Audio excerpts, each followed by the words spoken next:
30초, 1분, 1분 30초, 2분. 부드러우면서도 바삭한 오란다는 어떤 걸까요? 레시피는 똑같이 따라했는데 오란다가 왜 이렇게 딱딱할까요? 틀에 넣었는데 굳지 않고 계속 흐물거려요. 혹시 이런 경험 있으신가요? 오란다를 만들다 보면 누구나 한 번쯤 이런 경험을 해보실 거예요. 저도 똑같았습니다. 대충 레시피만 믿고 만들었다가 흐물흐물해져서 모양이 안 잡히는 경우도 있었고 딱딱해서 입천장이 까진 적도 있었습니다. 그런데 똥손도 수십 번 만들면서 알게 된 사실과 제 인스타에 많은 분들이 잘 만드는 방법을 알려주셨는데 오란다는 결국 타이밍이 가장 중요한 요소라는 거였어요. 저는 직접 30초 단위로 테스트하면서 가장 좋은 타이밍을 찾았습니다. 이 영상만 보신다면 여러분도 자신만의 타이밍을 찾아내고 겉은 바삭하고 속은 촉촉한 완벽한 오란다를 만드실 수 있을 겁니다. 본격적인 조리 전에 꼭 체크해야 될 준비 단계가 있습니다. 이 부분만 지켜도 실패 확률은 확 줄어들어요. 첫 번째는 습도 50% 이하에서 작업해야 합니다. 오란다는 습도에 매우 민감합니다.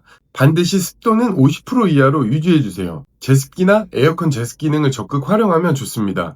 습도가 높으면 완성 후에 눅눅해지고 금방 맛이 떨어집니다. 두 번째, 초보자라면 가스버너 사용을 추천합니다. 이유는 열이 골고루 분산돼서 시럽이 타지 않고 안정적으로 끓일 수 있기 때문이에요. 하이라이트나 인덕션은 열원이 가운데 너무 집중돼서 시럽을 태우기 쉽습니다. 처음이라면 꼭 가스버너를 이용하세요. 세 번째는 불 조절입니다.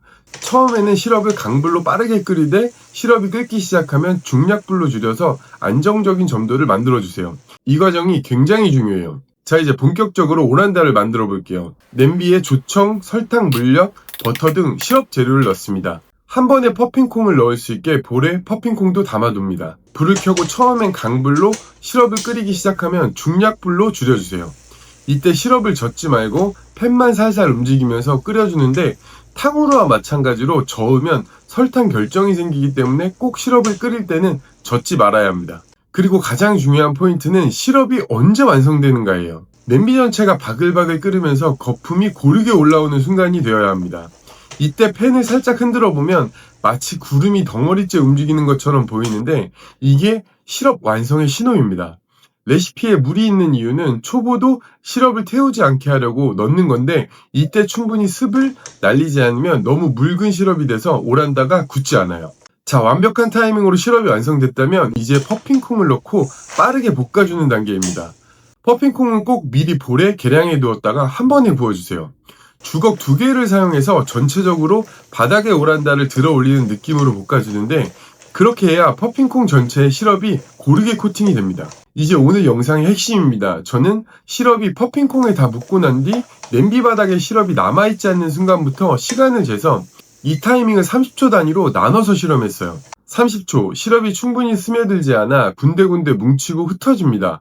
완성도가 떨어지고 약간 눅눅합니다. 1분, 시럽이 안정적으로 퍼핑콩에 코팅이 되면서 모양이 잡히기 시작합니다. 적당히 달라붙고 식감도 괜찮습니다. 약간 부드러운 타입의 오란다가 되더라고요. 1분 30초. 제가 가장 추천하는 구간입니다. 겉은 바삭하면서도 속은 촉촉한 겉바속촉 식감이 완성됩니다. 딱딱하지 않고 모양도 잘 굳습니다. 2분. 2분부터는 딱딱한 오란다가 만들어지는데 입천장이 까질 수도 있고 거꾸로 오며 어르신들이 드시기에는 조금 불편할 수 있습니다. 결론적으로 저는 1분에서 1분 30초가 황금 타임이었고 공방마다 화기와 불세기가 다르기 때문에 반드시 직접 테스트해 보면서 자신만의 타이밍을 찾아야 합니다. 오란다를 볶는 게 끝나면 지체 없이 트레이나 몰드에 담아 굳혀야 합니다. 조금만 늦어도 시럽이 굳어서 모양 잡기가 조금 어려워요. 저는 처음에 12구 몰드를 사용했는데 칸칸이 담다 보니 시간이 오래 걸려서 더 대량으로 작업하기 위해 공방툴 오란다 틀 대사이즈를 사용해봤습니다. 저도 오랜만에 오란다 틀을 사용했는데 훨씬 빠르고 편했어요. 한 번에 담고 밀대로 밀어주고 균일하게 모양이 잡히고 작업 시간도 굉장히 단축됩니다. 대량 작업을 하시는 분들이라면 공방툴 오란다 틀 사용을 강력 추천드립니다. 사각형 모양도 개성이 있고 예쁘더라고요. 그리고 사실 오란다라는 아이템은 정성과 모양도 중요하지만 박리담의 제품이다 보니 제작 속도가 곧 수익과 직결됩니다. 판매가 목적이신 분들은 고정 댓글에 공방툴 오란다 틀 구매 링크를 첨부해뒀습니다. 오늘은 오란다 틀 만들 때 가장 큰 변수가 되는 볶는 타이밍에 대해서 정리해봤습니다. 레시피만 따라한다고 완성되는 게 아니라 시럽 완성, 퍼핑콩 볶기, 볶는 시간 이 세 단계의 타이밍을 잘 잡아야 실패하지 않습니다. 오란다에서 가장 중요한 건 여러분만의 황금 타이밍을 직접 찾아내는 거예요. 오늘 영상 시청해주셔서 정말 감사하고요. 고정 댓글에 공방툴 칼각 오란다트 구매 링크와 오란다 레시피 자동 계산기 다운이 가능한 블로그 링크도 첨부해뒀어요.